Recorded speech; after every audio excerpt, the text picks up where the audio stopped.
1,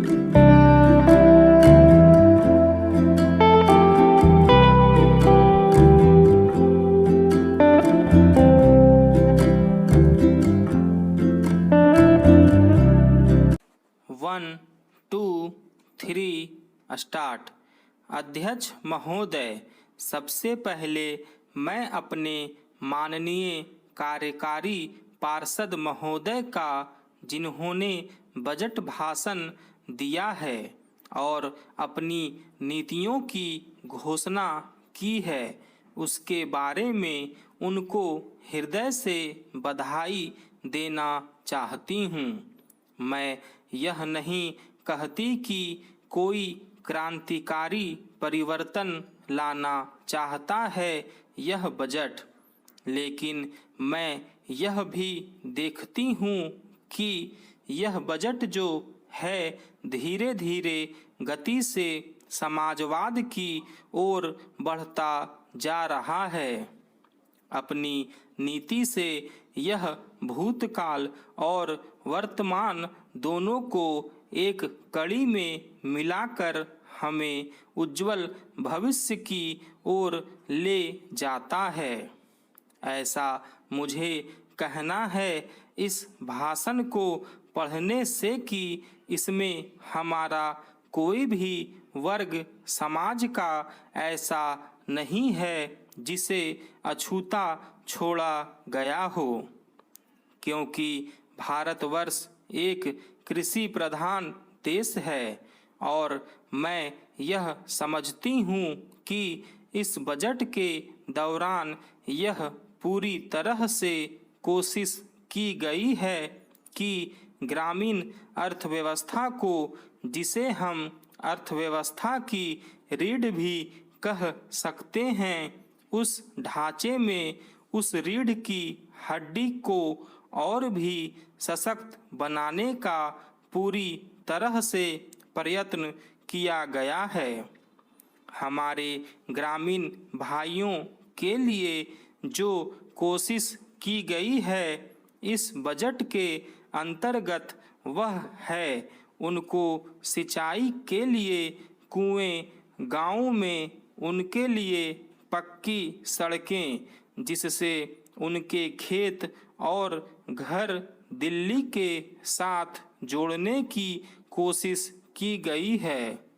जितनी भी इसमें व्यवस्था की गई है उससे ग्रामीण भाइयों को बड़ी भारी सहायता मिलेगी।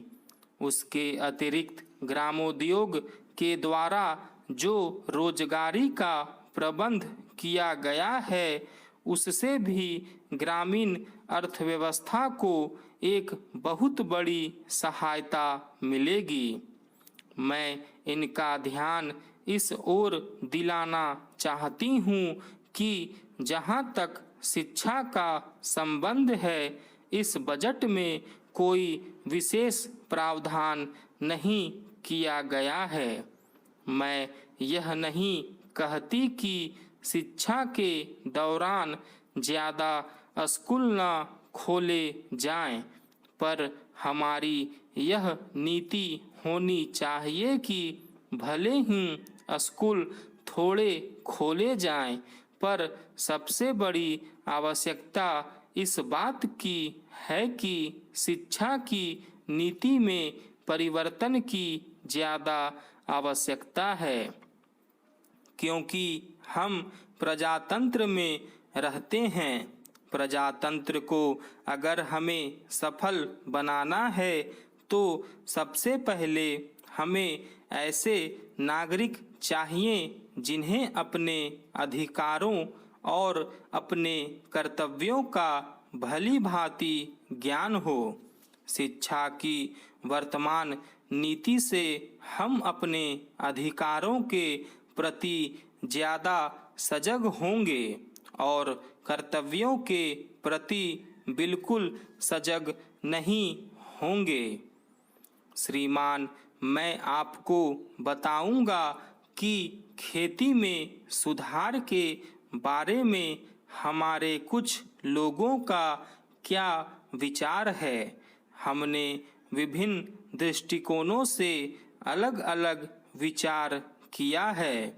विशेष रूप से सबसे ऊंची सीमा बांधने तथा सहकार के प्रश्न पर किंतु हम अनुभव करने लग गए हैं कि दोनों का आपस में गहरा संबंध है। अगर हमारे देश में बड़े बड़े फार्म होते तो यह कल्पना की जा सकती है, भले ही आप इससे सहमत न हो, कि उनका कार्य संचालन दक्षता से होता और उत्पादन भी बहुत बढ़ सकता और साथ ही साथ आधुनिक तौर तरीकों का विस्तार हो सकता। भारत की मूल समस्या यह है कि यहाँ जोत की भूमि छोटी है और टुकड़ों में बटी है। साधारण तौर पर मैं कहूँ कि यह 1, 2 या 3 एकड़ है। इतनी छोटी जोत की भूमियों से हमारे किसान केवल अपना काम भर चला सकते हैं, लेकिन आधुनिक तौर तरीकों को अपनाने में बहुत कम प्रगति करेंगे।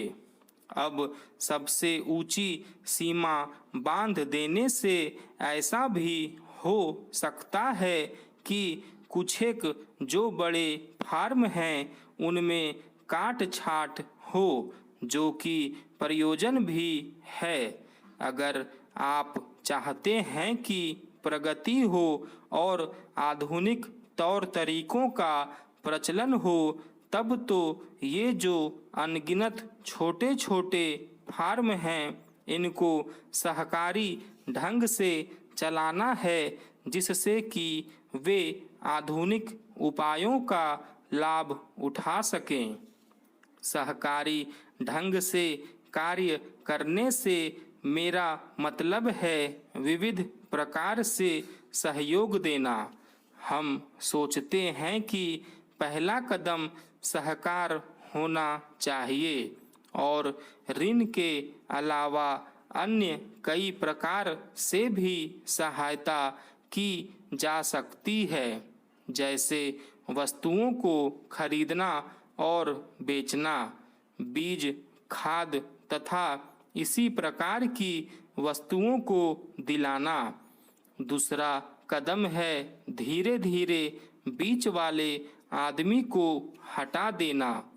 फिर दूसरी स्थिति आती है जिसको मिलजुल कर खेती करना कहते हैं।